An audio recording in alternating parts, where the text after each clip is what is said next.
Backseas Musical Podcast. Resistance is useless!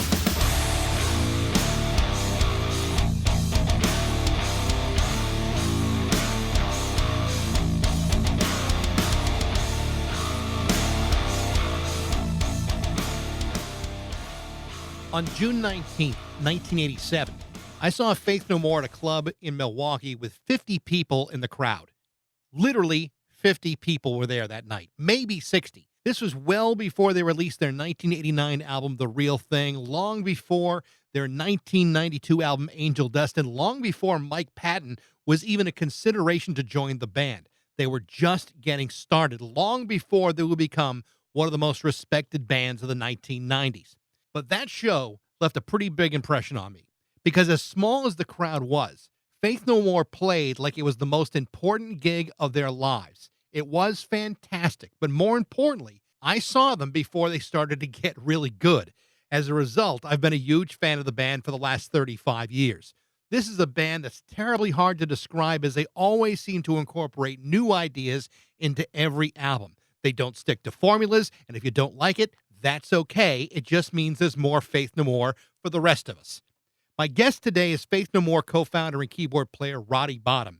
Since 1983, Roddy has seen the band go through major changes in direction, changes in personnel, tragedy, addiction, and disruptions, including the postponement of their latest tour due to reasons that we'll get into. But that hasn't deterred Roddy Bottum. He's been a longtime member of the pop band Imperial Teen. He's also released music during the pandemic with his longtime partner Joey Holman as Man on Man, also a member of the band Cricket.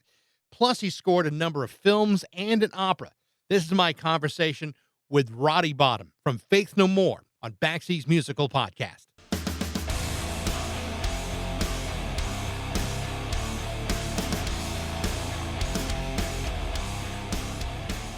Michael. Hey, Roddy, how are you? I'm good. I'm so sorry I spaced out. I went grocery shopping. Well, that's a perfectly fine reason to not be on time. Not a problem. Yeah, it's my birthday tomorrow. I'm having a party, so I was doing some I have to make the cake today. You have to make a cake for your own birthday party? Hey, I get to make a cake for my own birthday party. I'm excited for it. Good for you. Good for you.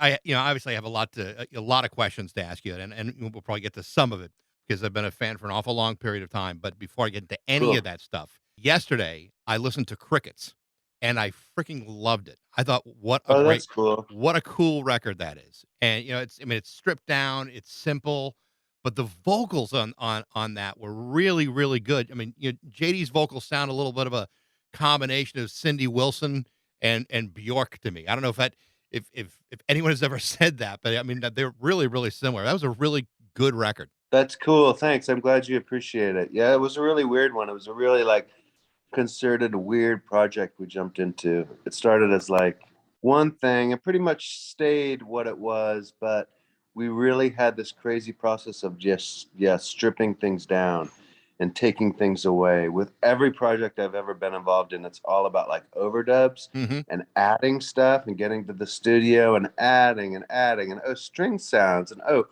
vocal pad and another pad. It's just adding and adding. So we kind of went into the Crickets thing, kind of going the other direction and leading out of sort of this we were calling toxic masculinity sort of presence in music. And we just the process of stripping things away and taking things away was really liberating and created a great space. I'm glad you like it. It did. Yeah, JD's voice is amazing. I love her voice too. It's terrific.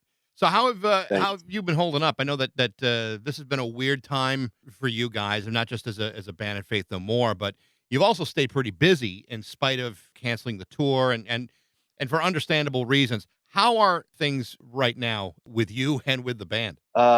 With me personally, things are pretty great. When the pandemic started, we were sort of I was in New York getting ready for sort of Faith No More shows.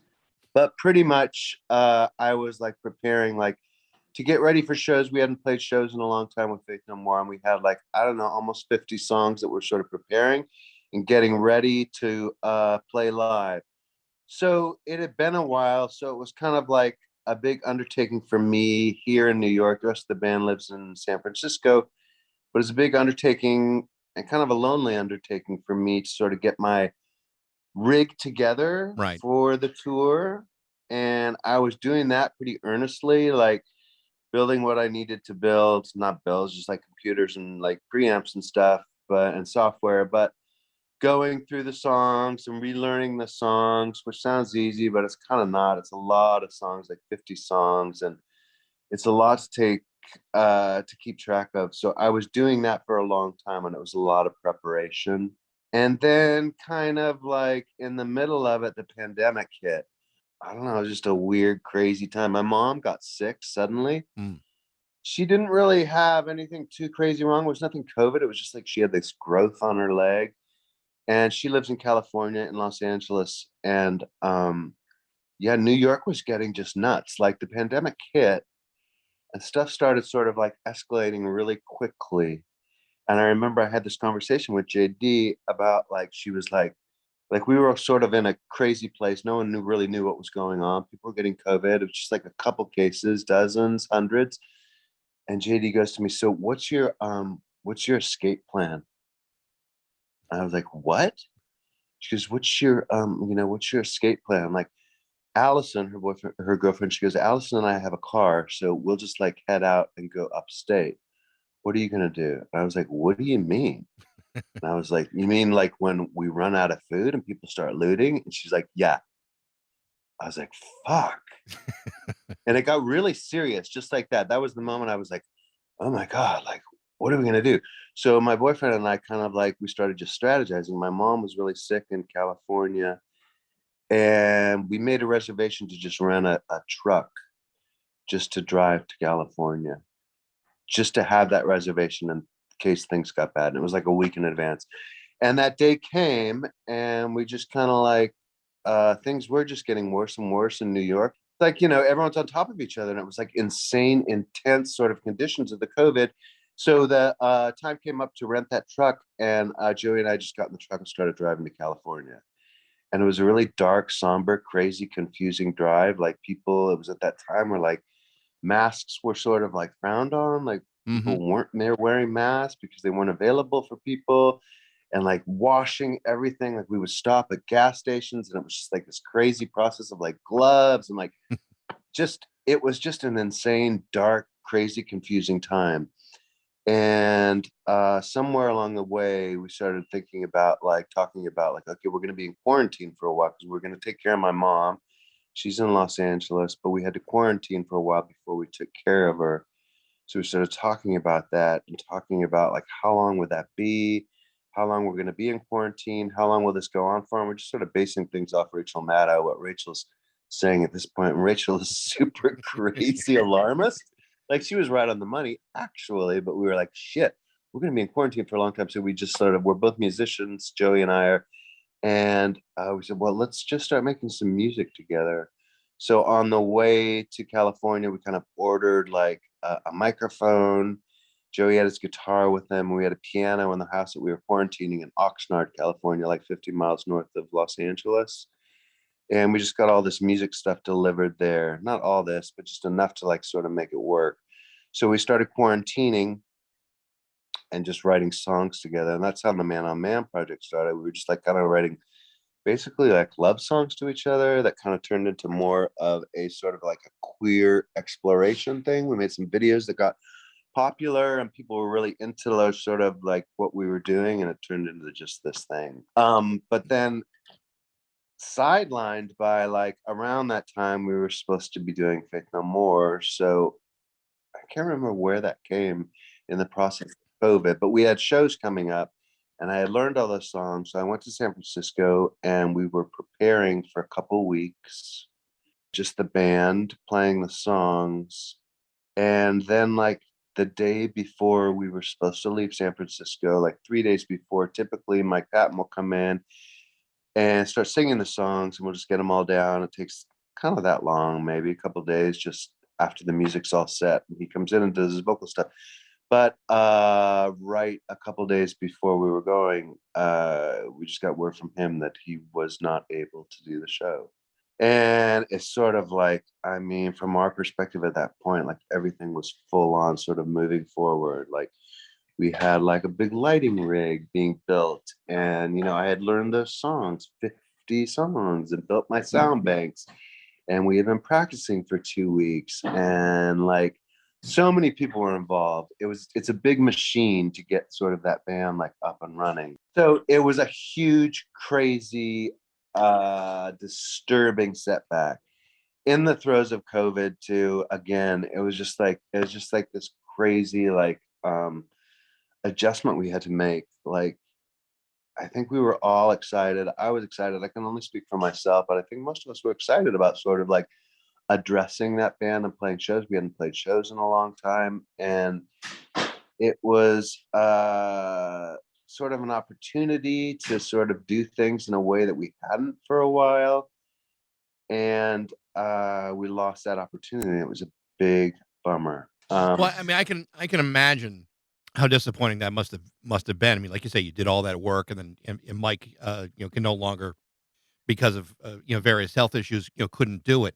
But on the other hand, I kind of like the way. I mean, I respect the way that you guys handled it, publicly. Where I mean, here's a guy, you've been playing with him for forever. You're not just treating him as a member of a band, but almost kind of like a member of the family. Where his health came first, and then you can worry about putting the band back on the road. I hope that still is part of the plan, and I hope he's doing better. I did too. Like I've spoken with him. I was just in San Francisco. Joey and I just played a show for a gay pride for Man on Man. And I talked to him a little bit, and we were supposed to get together, but we didn't. Things got too confusing. But the point is, yeah, he seems good, and I think things are on the up and up. Everybody, in terms of sort of mental sanity, getting through, what we're getting through. I think everything's pretty good. I can't say whether we would address shows again or approach that. It's gonna. Yeah, I don't really Yeah. don't know what'll Well, happen. considering what went on, I'm sure time will tell on that one. But either way, Yeah, it was hard. It was like, I mean, initially it was sort of a lot of resentment on our part. There was a lot of anger. I was really mad. That's a lot of work to put into something. And just, one person just says no and everything gets on hold. So I was really mad at Mike. But at the end of the day, sort of like it's a really compassionate place, I think, like most of us sort of have to go, or we should strive to go in terms of dealing with the COVID and people sort of fall out with the COVID. And this was crazy, just like a result of that. It was like, COVID brain, for lack of a better sort of like description. And it just sort of took us, like, we really just needed to be compassionate with the yeah. scenario. Initially, like, we were all pissed off, but I think quickly we just sort of turned it around. And like you were saying, it was cool. We were able to deal with it in a little bit more of a familial way. I Yeah. mean, I'm still mad about it, but we got through it. It's just hard going back into it now. It's a confusing thing. Like the band is like a family.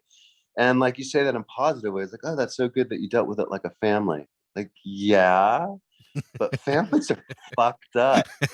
There's so much dysfunction in families. And sort of, there's that with us. Dysfunction and just like hard stuff to get through. So Yeah. like making next steps would be like, yeah, in a dysfunctional family sort of way, hard. So getting back to some other stuff though, and like I said, I do hope that everything works out well for him and for the rest of you guys. But I first saw Faith No More in 1987, 5 weeks after Introduce Yourself had come out, and Oh, wow. I was at a club in Milwaukee, and you guys played in front of, I believe, 50 people. It was a real small crowd. I mean, you hadn't really gotten to the point where commercially things were taken off yet. And We Care a Lot was just like the first single off that thing, and I just remember watching the show, and I was working at a college radio station at the time, and just blown away that even though the crowd was small, you guys played like your asses were on fire, and it was just fantastic. And I remember, all of us are enjoying the hell out of it, and you close with War Pigs, and we're like, oh, fuck yeah, this band is terrific. And that's really before you guys started to truly hit your stride as a band. It's like, early on, all of us, early fans could see there was something very, very special about what was going on with Faith No More, even back as far as 1987 and before that. So thank you for a great night. Sure. Thank you for coming. What was that club called? Do you remember?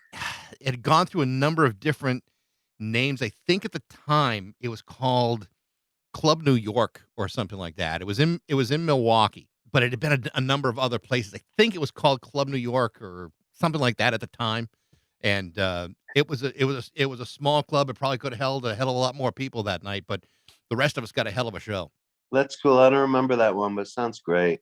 I actually had to look. I really had to scour the internet to find record of it. Things like setlist.com didn't have it, and I finally found it, and it was like in June of that year. It was literally just weeks after that record had come out, but it was fantastic, just fantastic. That's cool. I just pulled out my vinyl of Introduce Yourself, and I thought it was really funny because the back of it says also available on cassette. I thought, well, that's kind of cool. that's kind of cool. Maybe it's a collector's item or something. Yeah, that was pre-CDs, I believe. Yeah, Right? but I remember, when Chuck Mosley left the band and Mike came in, and I remember thinking to myself, well, how are they going to replace Chuck Mosley? And the first time I heard Mike sing, and my first reaction is, I don't know about this guy. He's no Chuck Mosley. But then I managed to get over that pretty damn quick. Tell me about that transition from the band. I mean, you lose your lead singer, and a new one comes around, and then all of a sudden things start to really change for you guys. What was that transition like in between those two guys?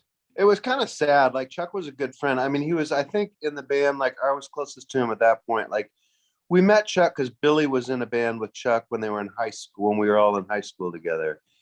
And so he knew Chuck pretty well and brought Chuck into the band. And Chuck, as a front person, was amazing, but completely unorthodox and weird and non-traditional, like, weird anomaly of a singer. But I think everybody, like, who gravitated to the band at that point in our career was into that aspect of it. Like, it was really fucked up and weird. Like, it wasn't like so much a punk rock sentiment, Mhm. but it was really left of center in the way that punk rock was. Like, it was really just like, whoa, kind of like I don't know, like, I don't know if you know that band Slovenly, or like bands that have like sort of like really like unconventional singers. It's a tough thing to swallow. And I think like we did really well with Chuck, and Chuck was an amazing performer and like pulled it off. But on top of it all, like, he was a really good friend. And he was a good friend to me, like on the road and doing what we did. And he was just like a lot of fun and someone I sort of relied on as a safe place in the band. Unfortunately, like, I think it's just like I was basically like, drinking and stuff. Like, he just got too inconsistent with drinking, and sort of like his attitude involving drinking and alcohol and stuff got to be too intense. So we all kind of like made the collective decision. I think I kind of wasn't on board, but I think I sort of like recognized it at the time, and we all made that decision and fired him. And it was really hard. It was a scary, lonely place to like sort of like lose Chuck and lose that friend in the band. So I remember like for a lot of months, it was just like kind of like we didn't really know what we were doing. But honestly, we started off, the three of us, like Mike Borden, Billy, and I started the band, and we wrote music together. And so we just started doing that. Like, we got rid of Chuck, and we just started writing songs and just sort of like leaned into sort of what we were doing. Yeah, when Mike Patton came into the picture, like, I never really was like, I wasn't like a fan of Mr. Bungle. Like, that's not a musical flavor that's really like my jam. But I remember we were up in Arcata near where Mike lived, and he had given our band a tape of Mr. Bungle back when we played up there. I think he had given it actually to our guitar player, and he was like, we should try out this guy. And he had a voice that was kind of like I don't know, I remember hearing his voice, and it was like super adept and clearly talented and clearly like on pitch and kind of pitch perfect, and really, but really sort of, for me, it was like he could do anything. He could do like, it was like impersonations. He could sing like Axl Rose. He could sing like Seal.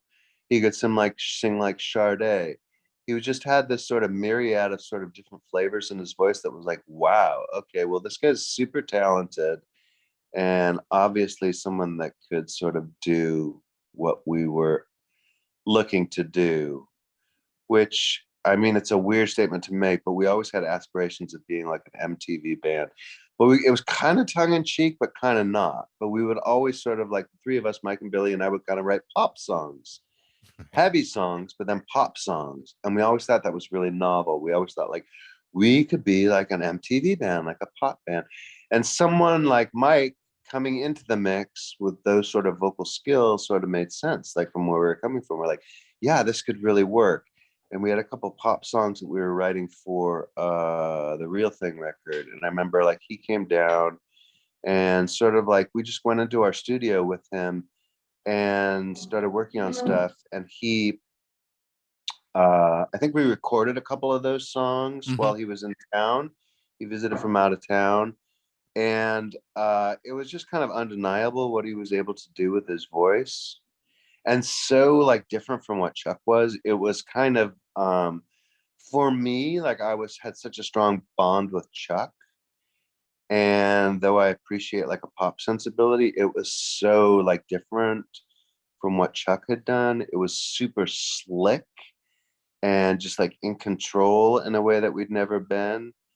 And initially for me, I think it was like scary and disturbing. Like, is this a route seriously we want to go? Like, it felt really professional and still a little unbridled, but also just different.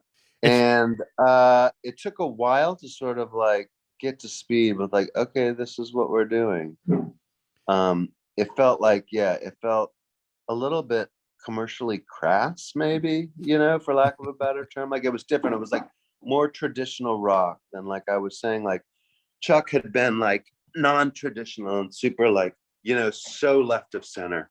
And suddenly we were involved with someone that was like the opposite of that. And it was like a weird thing to get on board with. All of us. That's a long answer. No, it's a good answer because you talk about being wanting to be an MTV band, and you have Epic, which is kind of an MTV friendly song, especially in that moment where you're starting to see other bands starting to be played on MTV, and this is before grunge and kind of for like the hair metal bands were really changing things. That video alone really changed the course of the rest of your career. So I mean, once that happened, I mean, how did it change the band? I mean, again, 2 years before that, you're playing to 50 people at a club in Milwaukee, and all of a sudden now you're like, you got a legitimate hit on your hands. Yeah. I think the thing also, like, it took a really long time for that to sort of take off. Like, we put out that record, the Real Thing record, and we toured like literally, I think we almost toured 2 years on that record. And so by the time, like, we were going back and forth from England a lot, and England really embraced the band in a huge way before America did. And so we had success over there, and we kept playing back and forth. Like, we go over to England and we play these huge shows, and we come back to America, do more touring, play these really little shows, and we just kept going back and forth, and it kept getting bigger and bigger in England. And I think at one point, sort of like someone suggested the record company, Warner Brothers / whatever, come over to England and see what was going on over there in terms of like the success of the band. And they did. They came over and saw this show that we played in London. And I remember like kids broke the barricade. It was just bonkers. Like, it was a really huge show, and it was like a big deal. And I think that sort of triggered like sort of our American label to sort of like, seize the opportunity that was in front of them. So they kind of went back and sort of like made the Epic video sort of happen in whatever ways like big businesses do that. But my point is, like, it had just gone on for so long. By that point, we were 2 years into like the game of like working the Real Thing.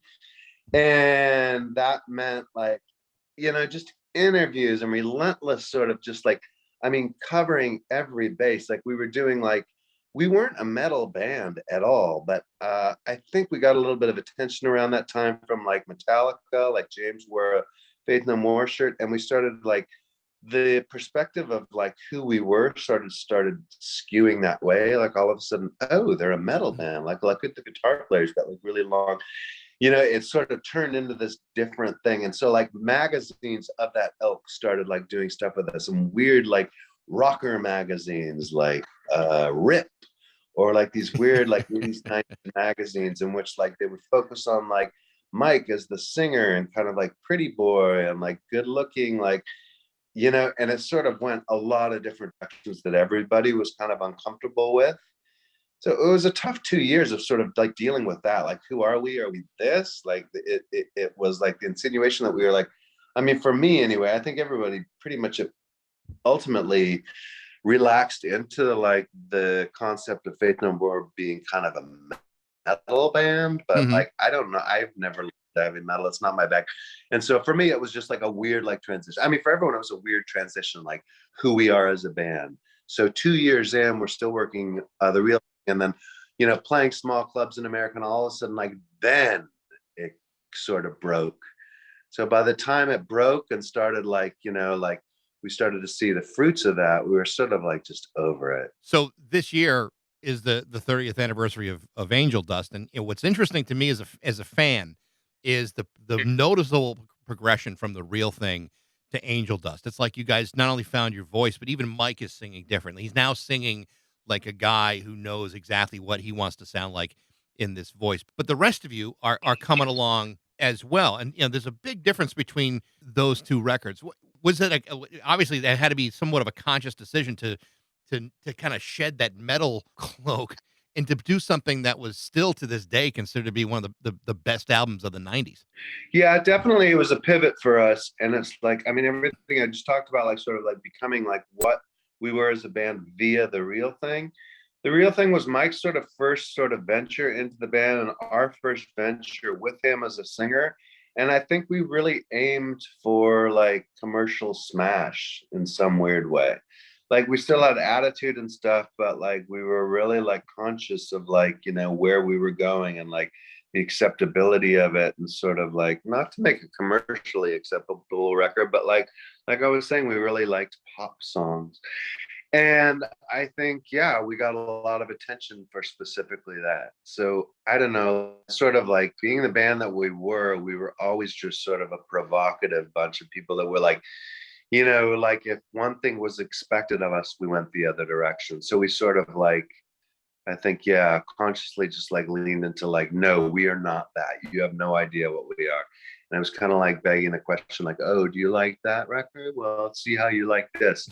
And we really leaned into the like, yeah, the weirdness aspect for sure. One of the things that I think has gone really overlooked with Faith No More is people just I don't think they shower enough praise over the rhythm section of this band. I mean, Mike Borden and Billy Gold, I mean, together are just so phenomenal that it's like, there's like two guys that just never get the credit that they deserve. They're so freaking good together. Tell me about those two. I mean, you started the band with those two guys.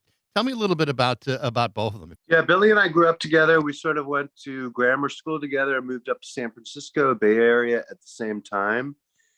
And yeah, he started playing music sort of, I think, in high school, I guess. And when we moved up to the Bay Area, he started a band with Mike. It was called Faith No Man. And there was a different keyboard player in it and a singer in it. The keyboard player quickly quit and I joined the band.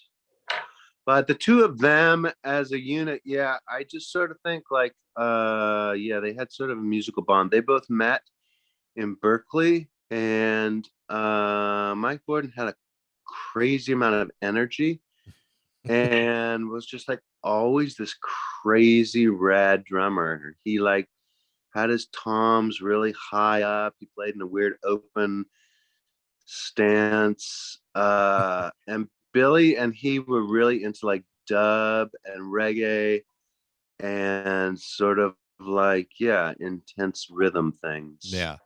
They had a real relationship. And I think it seemed to start out like specifically in the sort of dub world and like reggae, sort of like not traditional reggae, but more like Dr. Alamantato or Yellow Man, or Even like Sly and Robbie production, like sort of like rhythms and bass sort of vibes along those lines. That was sort of the root of, I think, their friendship and sort of like writing and making music together. Yeah. But yeah, for sure, they play really well together. There was a period after Angel Dust that I know that you had some, real struggles yourself, and I know that, the King for a Day album, initially didn't have many keyboards at all, and you were kind of in a different space. Tell me about that period. I know you had some issues, but then you eventually found your way out of it. Tell me how that happened. Yeah, it was sort of, I think at that point, like the band had been together for like over 10 years, and we were sort of like reaching a point that was sort of, I don't know, we were making decisions and sort of like going in different directions. Also, I was doing a bunch of drugs at that time, and I had like sort of like, that was an issue for me. I was like doing a lot of heroin, and then I kind of got addicted to that a little bit and sort of like had to go to rehab and get clean from that. At the same time, like my dad got really sick and had cancer and was dying. Mm. And a couple of people like Kurt Cobain, who was a good friend of mine, like passed away right at that time. My other friend Cliff passed away right at that time. It was just like three people died like really suddenly, right in this really intense time. And then I was getting sober and breaking up with this boyfriend that I had had for like a really long time, who was like not good for me. And it was just a lot of things that sort of came into the forefront of my life. And I kind of just like, I was like, I can't do this band. I do not have the bandwidth to sort of like do this. And it was sort of like, I think it was in terms of sort of like dealing with like being a gay person in that band too. Like I kind of didn't want to be that.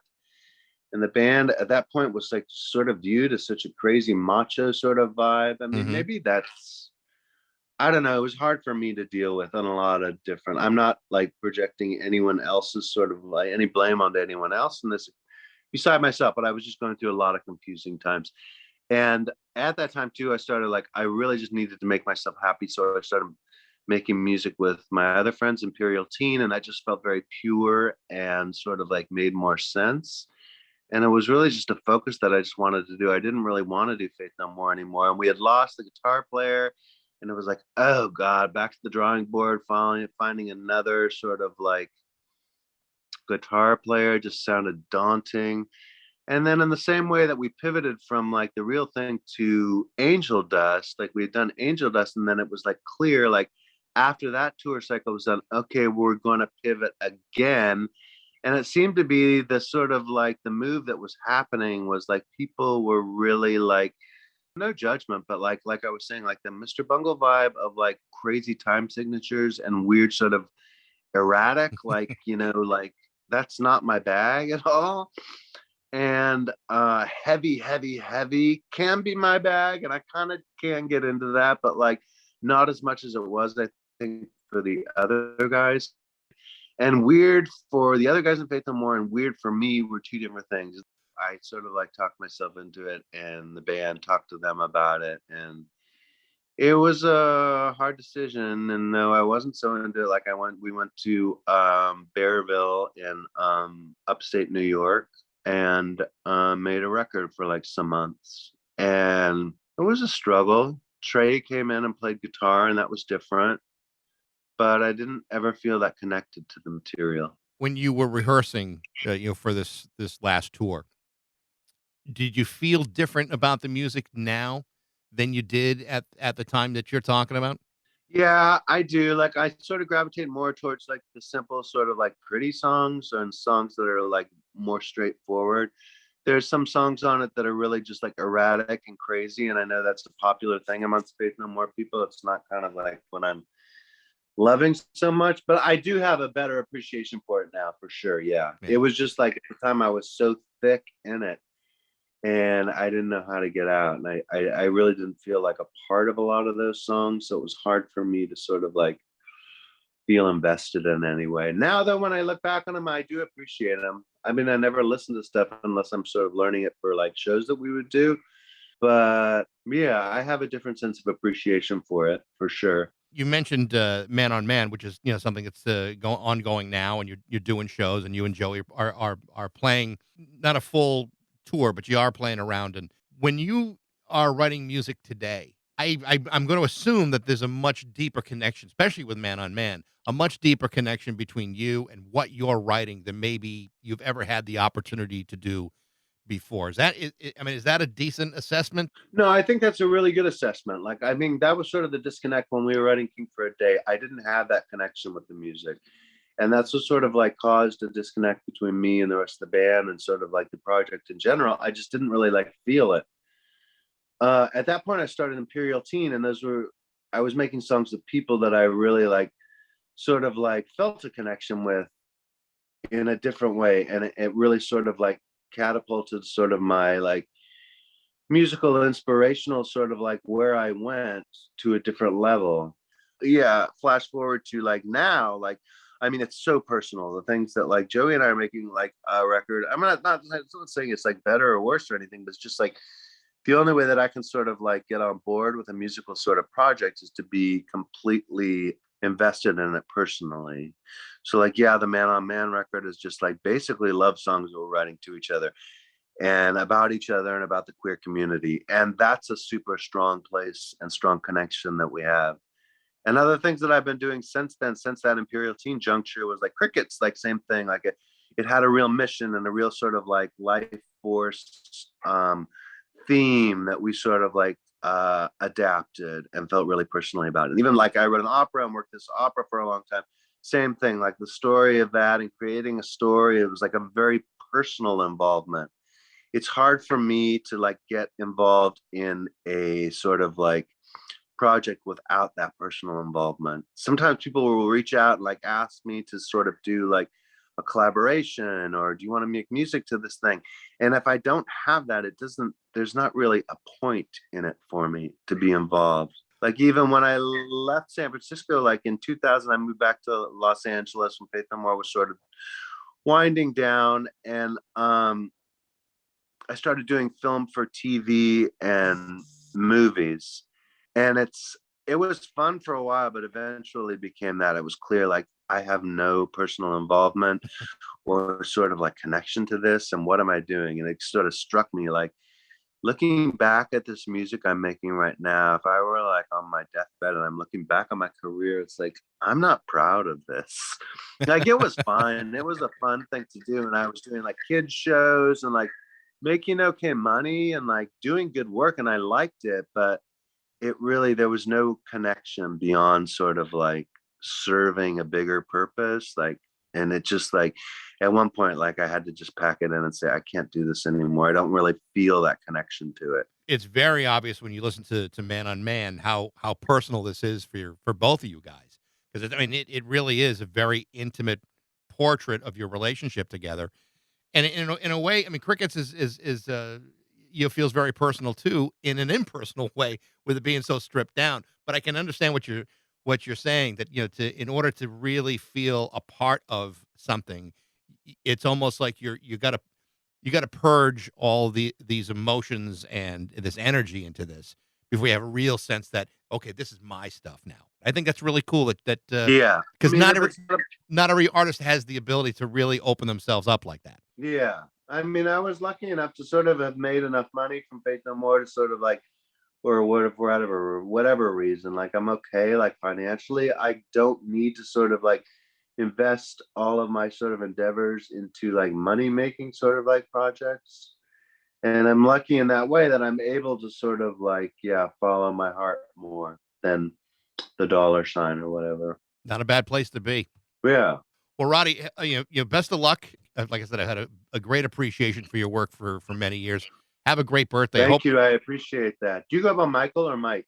I go by either one. Actually, most people call me Bax because my last name is Baxendale. They just right. I picked up on that. But Roddy, I really do appreciate the time, and again, good luck with making the cake. Thank you so much. Appreciate your chat. Thanks. Take care now. Bye-bye. Again, check out Roddy's work with Cricket and Man on Man, and stay tuned to find out when and if Faith No More gets back on the road. Thanks for listening. I hope you enjoyed it. Feel free to share it, review it, and tell all your friends about it. You can reach me at bax@rock102.com. I'd love to know what you think, and I hope to see you next time on Baxy's Musical Podcast.